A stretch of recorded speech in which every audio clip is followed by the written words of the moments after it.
রাজনৈতিকভাবে আমরা যখন 16 তারিখ আবু সাঈদের মৃত্যুর খবর আমরা পাই, সে সময় আমরা যারা যুগপৎ আন্দোলন করেছিলাম, বেশ কয়েকটি রাজনৈতিক দল বিএনপি জামাত সহ শেখ হাসিনার প্রথমে এক দফা দাবিতে তারা যোগাযোগ করে আমরা বলেছিলাম যে এই মৃত্যুর পরে রাজনৈতিক দলগুলোর একটা রিয়াকশন দেখানো দরকার।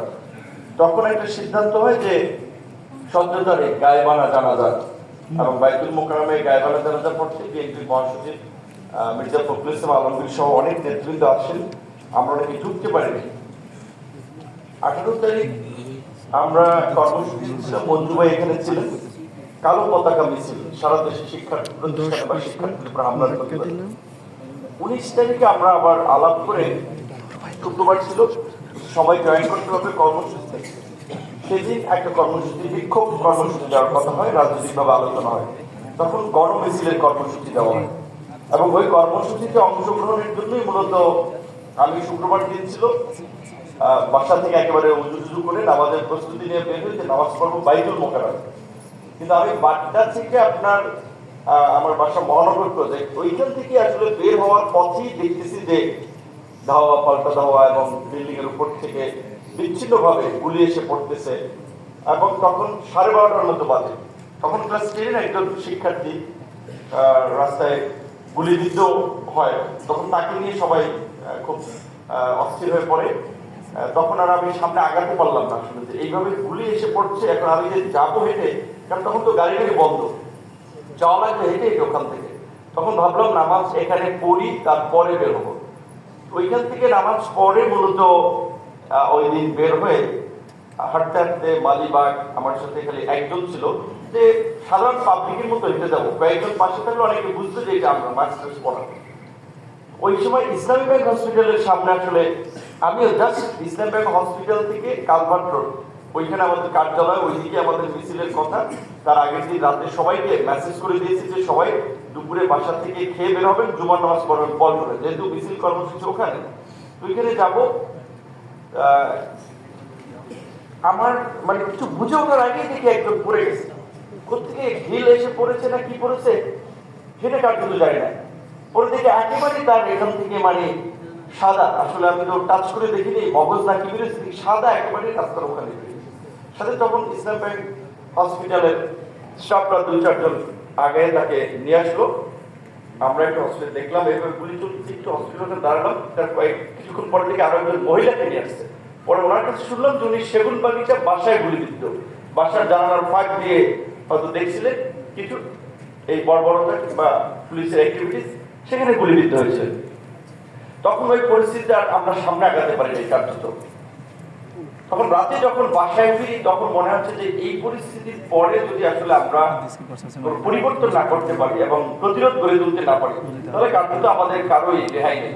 তখন আমি রাত্র 9টা-10টা থেকে সবাইকে ফোন ডাইরেক্ট করতে হতো, ইন্টারনেট শাটডাউন ছিল, ডাইরেক্ট ফোনে ফোন দিচ্ছি বিভিন্ন রাজনৈতিক দলের নেতৃবৃন্দ, অ্যাক্টিভিস্ট সবাই। এমনকি ওই দিন নাহিদ, হাসনাতের সাথে এক্স্যাক্টলি কথাটা আমার খেয়াল নেই, তবে সার্জিস আর নাহিদের সাথে কথা হয়েছিল, এটা আমার স্পষ্ট মনে আছে। যে কারণে তখন ডিবি হারুন গ্রেপ্তারের পরে বলেছিল যে দুই সমন্বয়কে নিয়ে সরকার পতনের ছকে গেছিলেন।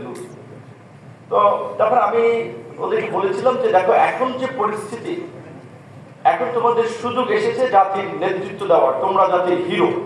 আর যদি পিছু হটো তাহলে আসলে আমাদের কারোর নিস্তার নাই। যে ঘটনা ঘটছে এর কারণে তো প্রত্যেককে এমনি জেলে যেতেই হবে, সুতরাং এক দফার কিন্তু বিকল্প নাই।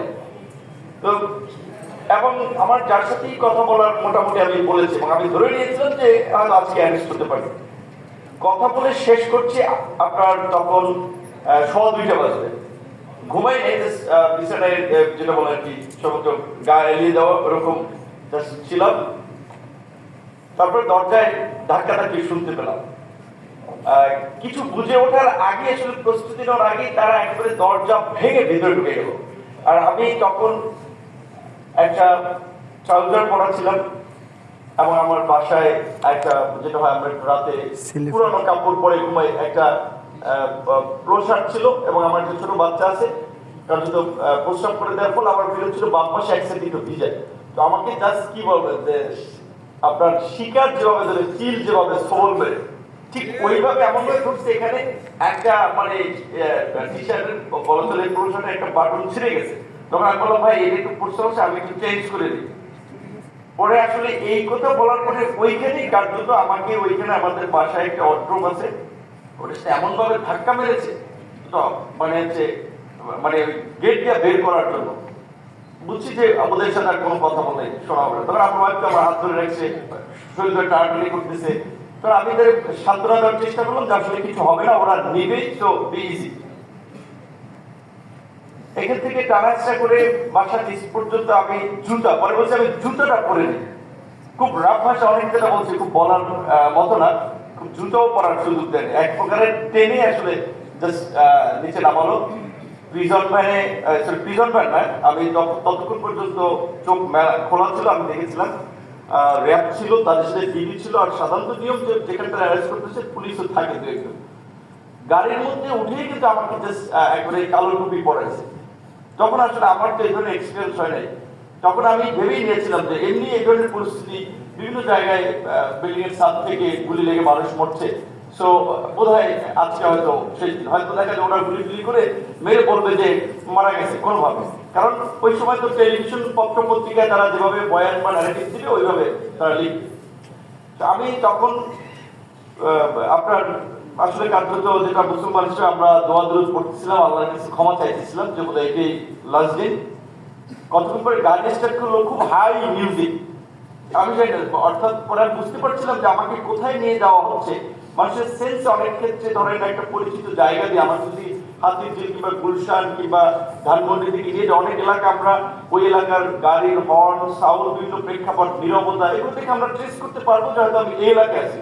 এই কারণে খুব হাই মিউজিক দিচ্ছে, এটা না হলে তো মিউজিক দেওয়ার কথা না। তারপরে রাতে যেখানে নিয়ে গেল ওই চোখ বাঁধাই অবস্থায়, এবং আপনার ওই যে আয়নাঘরের যে চিত্রটা দেখালো ঠিক আসলে এরকম সাইজেরই ঘর, পাশে এক কোনায় বাথরুমের ব্যবস্থা আছে। আমার তো এটাতে হ্যান্ডকাপ পড়েছে, যে হ্যান্ডকাপ সহ চোখ বাঁধা ওই অবস্থায় আসলে আমি রাত্রে আপনার নিচে। তারপরে কখন যে দিন হয়েছে আর কখন যে রাত হয়েছে সেটা কিছু জানি না, কিন্তু নেওয়ার পরেই আমাকে ওই জিজ্ঞাসাবাদের জন্য চেয়ারে, এটা তো থানায় না, কিন্তু এটা ওই দিয়েছে, কোথায় নিয়েছে আমি জানি না। ওইখানে খুব উচ্চ শব্দ আসলে অলওয়েজ আমার মনে হতো লাইক মেশিন চলতো, যেন বাইরের কোনো কিছু সম্পর্কে টের না পাওয়া যায়। তো ওইখানেই তারা পরে হ্যান্ডকাপ খুলে দিল, বললো যে ভাত দিয়েছিল একটু, সাথে একটু ভর্তা, একটা ডিম ভাজি, যে একটু খাও। একটা লোক ছিল আসলে, ওই লোকটা ভালো, উনি বোধহয় ঢাকা ইউনিভার্সিটি, আমার মনে হচ্ছিল ওনার কথা বলছিল, উনি বলতেছিল যে খা ভাই, কিছু করার নাই, এই কপালে লেখা আছে, খাইতে হবে, না খাইলে বলবি। এইটা একটা মানে কি বলবেন, আপনার আপনার সম্পর্কের জোর থেকে এরকম কথা বলা। তো তখন আমি মনে করছি এই লোকটা একটু ভালো, উনি খাবার টাবার দিয়ে দেয়। আমি তখন দুই দিনের মধ্যে ছিলাম, বোঝার চেষ্টা করছিলাম ভাই আপনারা কি জোর করে নিয়ে আসছে এবং এই কাজে ব্যবহার করতেছে নাকি আপনি উইলিংলি করতেছেন। সে কিছু বলে নাই, বলছে যে কপালের লিখুন, এক সময় জানবে। বলছে মহসিনের ক্যান্টিনে আলমগীরের চেয়ে কিছু খাবার সেম আছে, ও খারাপ না একেবারে। মহসিনের ক্যান্টিনে আলমগীরের কথা বলতেছে, তার মানে উনি এর সাথে পরিচিত। তো একবার আমার ওই আপনার একবার জিজ্ঞাসাবাদের জন্য যারা আসছিল তাদের আসার আগে চোখ বেঁধে নেয়, দেখতে দেন। তো আমি আমার একবার খাপ করে একটু সরে ওনাকে দেখতে চেয়েছিলাম। তো আসলে তখন ওনার সাথে আরো একজন ছিল, উনি আমার ঠাস করে মানে আমার ঠিক এইখানে একটা মারলো একেবারে, কেন ধরতে গেলাম। তো ওরা জিজ্ঞাসাবাদ করলো, আমি বুঝতে পারছি ওনার ভয়েসে, বিকজ আর্মির লোক, ওনার ভয়েস বুঝতে পারছিলাম, মেবি আর্মির হতে পারে, ডিজিএফআই। এবং উনি পরিষ্কারভাবে বললো যে তুমি খুব সাহসী মানুষ, আমরা জানি, সো স্টেপ ফরওয়ার্ড বলো যে আপনার পৃথিবীতে এই আগুন দিয়েছে, পরিকল্পনা কারা করেছে, মেট্রোতে আগুন এটা কারা করেছে। এবং যুবদলের রবিউল ইসলাম নয়ন, ওর সাথে তোমার কতদিন ধরে পরিচয়? প্রকৃত হচ্ছে যুবদলের নয়ন, তাকে আমি আগে চিনতাম না, এই পরিস্থিতির পরে চিনি। কিন্তু তার জন্য আমাকে বলছিল এর একটা লেক্স আছে, জানি তুমি রবিউল ইসলাম নয়ন শিবিরের ছেলেরা এই নাশক সব তোমরা করছো। তো তাদের যেটা নিয়ম আসলে কিভাবে কি করছে অনেক কিছু বলা যায় না, সিম্পল খেলে এইটুকু, আমি তো কখনো আমার হাত এভাবে বেঁধে পেছনে ঝুলালো, পায়ে একেবারে এইটাতে পিটায়, এইটাতে, তারপরে আপনার এইখানে মাসেল এইখানে পিটায়, তারপরে সত্যি সত্যি আপনার বলছেন নিতম্বে এখানে পিটা, ওদের একটা টেকনিক আছে তো কোন জায়গায় কি করবে, তারপরে এইখানে। এবং যার আমি জানি কালো মানুষ, আমি খুব মোটা না, তো আমার মানে এগুলো তো কালো ব্লাড জমে গেছে। তখন আমি ওদেরকে বললাম যে আমাকে যদি একটু, আপনাদের এখানে তো কতদিন থাকতে হবে আমি জানি না, আমাকে যদি একটু ডাক্তারের পরামর্শ একটু দিতে সহযোগিতা করেন তাহলে আমার জন্য একটু ভালো হতো। আমার আগে থেকেই কোটা সংস্কার আন্দোলনেও আমার এরকম একটা ইঞ্জুরি ছিল, মাসেল ইঞ্জুরি থেকে আপনার শরীরে ইনফেকশন হয়ে গেছিল, তখন খুব হাই বেরোবেন অ্যান্টিবায়োটিক ট্রিটমেন্ট করছে। সো আমাকে যদি একটু ডাক্তারের কাছে নিয়ে যান তাহলে একটু ভালো হয়। তো পরে ওরা রাতে আসলে কে আছে আমি জানি না, আমার খুব বাধা হচ্ছে একটা ইনজেকশন দিয়েছে, কি ইনজেকশন সেটাও আমি জানি না। তারপরে এই পর্যায়গুলোর মধ্যে যে টিম ছিল, এক এক টিমের জিজ্ঞাসাবাদ, এটা ছিল থানায় হ্যান্ড ওভার করার আগে। থানায় যখন হ্যান্ড ওভার করি তখন আসলে আমাকে সেখানে থানায় নিবে না, এরকম একটা ওদের মধ্যে আলাপ আলোচনা। বলছি যে ওরে যে নিয়ে এসে তো হাঁটতে পারতেছে না, ওরে নিয়ে আমরা কি বিপদে পড়বো, আমরা আগে ডাক্তার আনবো, এই রাজারবাগ থেকে চেক করে দেবো, কারণ এইভাবে যে মাইরা মেরা দেওয়া যায় তারপরে কিছু আমরা পাবো, এটা বলছিল রমনা থানার লোকেরা। তো তাই পরে ওরা একজন ডাক্তার আনছে আমাকে থানায় নেওয়ার আগে, যে কতটুকু ঠিকঠাক আছে, ওরা কিছু দিল। রমনা থানায় আমি তো এসে তখন দেখলাম যে কিছু ছাত্রদেরকে চিনতে পারলাম অনেকে, আর রিজভি ভাই, জয়ীদ্দিন, স্বপন ভাই, নজরুল ইসলাম খান, তারপরে খসরু ভাই, অনেককে দেখতে পেলাম। তখন দেখে কিছু যে যার নাম হইলো লাইক মাইন্ডেড কিছু লোক আছে। সো যাই হোক, এই পর্যন্ত যেটা আসছি, এখন একটু সন্তুষ্টির জায়গা আছে, বাইরে পড়াইতে পারবো না। একদিন গ্যাপ দিয়ে আসলে আর পরের দিন, কারণ ওই দিন বোধ হয় কোনো কারণে রাস্তায় খুব আন্দোলনের কারণে ওদের ব্যস্ততা ছিল।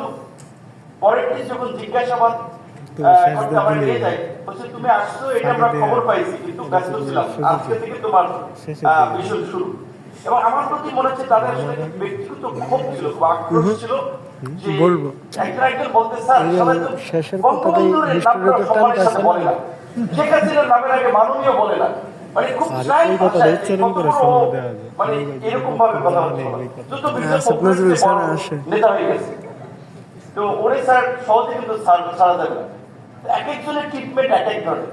তো একবার হচ্ছে মানে আপনার চেয়ারে বসার জন্য নিয়ে গেছে, তো জিজ্ঞাসাবাদ শেষে বলছে বসো, বসার সময় মানে ওই চেয়ার ইলেকট্রিক ইয়ে ছিল। তারপরে আপনার ওকে শেষ, তার এরপরে হয়তো বোধ হয় চলে যেতে দিবে। এবং পারওয়ার সাহেব তো আমরা রয়েছিলাম, উনি কিছুটা দেখেছে আমার সাথে কি হয়েছে। এবং সবচেয়ে লাইক আমি যেটা ফার্স্টে যখন 5 দিন পর আমাকে আপনার ফুটবল আদালতে তোলা হয়, আমি কিন্তু বলেছিলাম যে আমি ডিবি কার্যালয় I was treated like a football.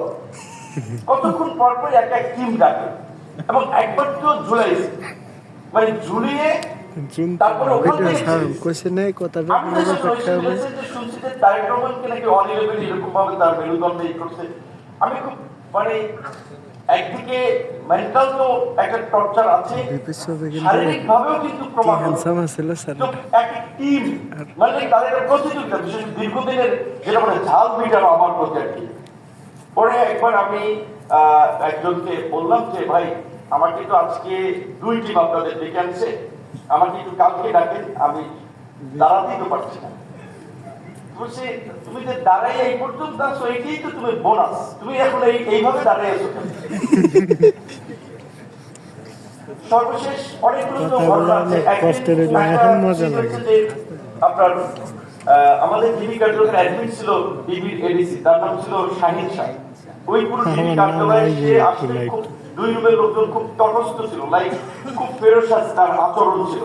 একবার আমাদের সাথে নিপুণ রায় পাশে রুমে ছিল, উনি মহিলা মানুষ, ওনার ইউটেরাস অপারেশন করেছে, তো উনি আপনার থাকতে পারছিল না দাঁড়াইয়া। তো উনি বলছিল অনেকক্ষণ আমাকে একটা চেয়ার দেওয়া যায় কিনা বসার। এখন উনি আসলে অসহায়ের মতো রিজভি ভাইয়ের কাছে বলতেছে, চাচা আমাকে একটা চেয়ার দেওয়ার জন্য বলেন না ওদেরকে। নজরুল ইসলাম খানকে বলতেছিল, আমরা শুনতে চাই সব মানুষ তো অসহায়। রিজভি ভাই নিজে হাতে একটু ঘুরিয়ে, তো উনাকেও ওইভাবে আগে যে একটু রাজনীতিতে একটু সম্মান করা হতো, এইগুলো অন্যতম কারণ সেই সম্মানটা করা না। রিজভি ভাই ওইভাবে তো সে নিজেই কষ্ট করে দাঁড়িয়ে আছে। পরবর্তীতে তাকে কোনোভাবে একটা চেয়ার কোথায় আমি শুক্রবার দিন জুমার নামাজের আগে আমাকে একবার ডাকলো, ওই দিন আমাকে আপনার এসে কোর্টে তুলছে। যেদিন কোর্টে তুলে, যেটা যারা ডিবির কার্যালয় বা কারাগারে ছিল তারা তো জানে, লাইক আমাদের মধ্যে একটু হাত ছেড়ে পারছি, কারণ কোর্ট থেকে অ্যাটলিস্ট আপনার কারাগারে পাঠাইলে তো কারাগারে এই রকমের ইটা নাই, টর্চারটা নাই, অন্তত সেটা থাকা খাওয়ার সমস্যা। ওইখানে গেলাম শুক্রবার দিন নামাজের, আমি দেখছিলাম এডিসি সাহেবটা তার সাথে আরেকজন প্রস্তুতি নিয়ে নামাজ পড়ার জন্য আসছে, পাঞ্জাবি টাঞ্জাবি পড়া, আমার কাছে মনে হচ্ছে যতটুকু ব্লু কিংবা নেভি ব্লু এরকম একটা পাঞ্জাবি পড়া আমার মধ্যে চিকন চাকন হেলদি না এক অফিসার। তো আমি দাঁড়াইছিলাম, শাহিন সাথে এক মিনিট উনি কথাবার্তা বলতেছিল, পরে সে বলতেছিল কি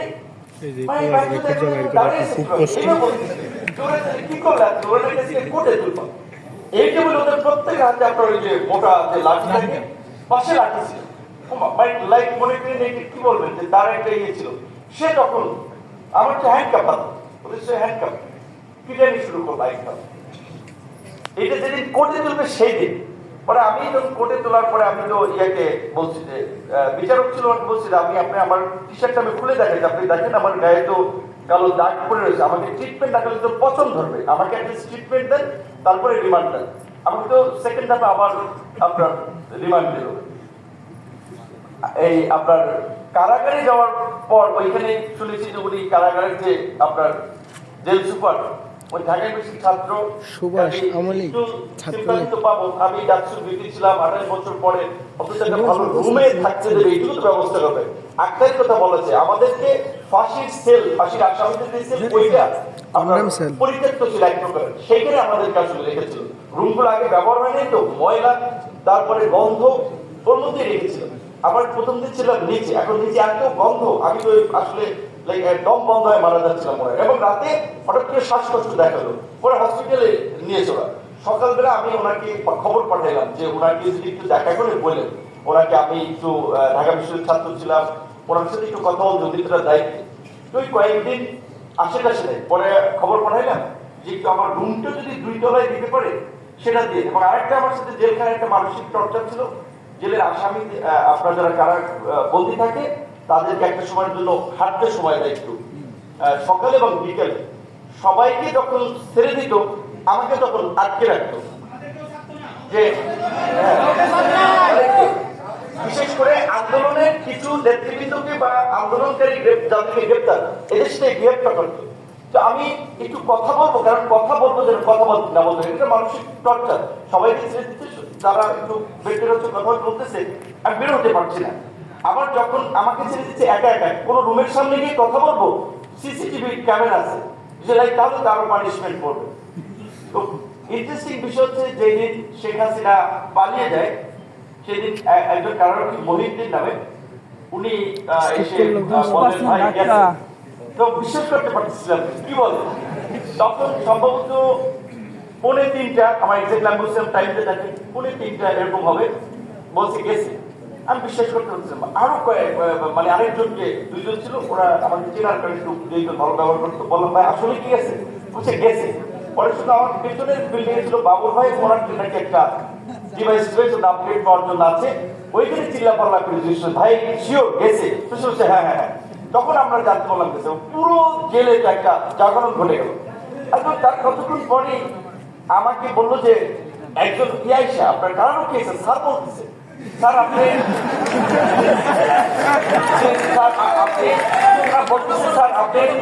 আপনি প্যান্টটা পরে নেন, রিজভি ভাই সহ সিনিয়র লিডার আপনার জন্য অপেক্ষা করতেছে। বলে কি এতক্ষণ কাউকে দায়িত্ব পাই না, স্যার বলতে রিজভি সময় অপেক্ষা করতেছে। আমিও তাদের প্যান্ট পরে গেলাম। তখন আমাদের ওই জেলারের রুমে ওখানে অনেকগুলো টেলিফোন আমাদেরকে দিল, 8-10টা টেলিফোন, সবাইকে বাসায় যোগাযোগ করার জন্য। তো এটা হচ্ছে বাংলাদেশের বাস্তবতা, যে কয়েক ঘন্টা 1 আওয়ার আগেও যারা মানে অনেকে কথা বলার জন্য ডাক্তার ভাই রুমের সামনে আসেন, কি অবস্থা বাইরে, কেউ কাছে আসতো না। কয়েক মিনিট পরে বাইরে সাত ডাকা শুরু করছে এবং জেলার সহ সবাই তারা টেলিফোন এনে আমাদেরকে দিল যে ভাই কথাবার্তা বলেন। তো যাই হোক, আজকের এই আলোচনার আয়োজকদেরকে ধন্যবাদ জানাই। এবং আমি এখান থেকে শুধু একটা কথা বলবো, আমাদের লাইফে যা ঘটে গেছে সেটা আমরা চাইলে ব্যাক পাবো না। এবং আমি কিন্তু এখনো ইয়ং মানুষ, কিন্তু এখন অনেক বেশি বুঝে থাকি, কারণ আমি তো ছাত্রলীগেরও ক্যাম্পাসে অনেকবার হামলা খান শেষ করুন। তারপর লাস্টে যে ধরনের টর্চারের মধ্যে দিয়ে গেছি, শুধু একটা কথা বলি যে সেইটুকু বলা উচিত না, তারপর বলে আপনাদের সেই বর্বরতাটা নূর ভাইয়ের কথা রাখছি, 10% টাকা দিছি, নূর ভাইয়ের কথা রাখছি, 10% টাকা দিছি, নূর ভাইয়ের কথা রাখছি, 10% টাকা দিছি, নূর ভাইয়ের কথা রাখছি, 10% টাকা দিছি। তাকে একেবারে ন্যাকেড করে তাকে টর্চার করতেছে। আর আমাকে just দেখানোর জন্য যে এরকম কিন্তু অনেকের সাথে হয়। এখন তুমি চিন্তা করো ভাই, আমাদের যে সমস্ত বিষয় এগুলো যদি তুমি সহজে বলো, এবং তোমরা বলো যে তারেক রহমান তোমাদেরকে এই ইনস্ট্রাকশন দিয়েছে, ছাত্রদল আর শিবিরের ছেলেরা, বিএনপি জামাতের লোকেরা এই অগ্নিসংযোগ করছে, তুমি এটা ইয়া করবা, আমরা ব্রিফ করবো, সেখানে বলবা আমরা তোমার মামলা ডিসমিস করার ব্যবস্থা করবো, নাহলে সব মামলা তোরে আসামি করবো, জিন্দিগিতে বাইরে দিতে পারবে না, শেখ হাসিনা যতদিন আছে।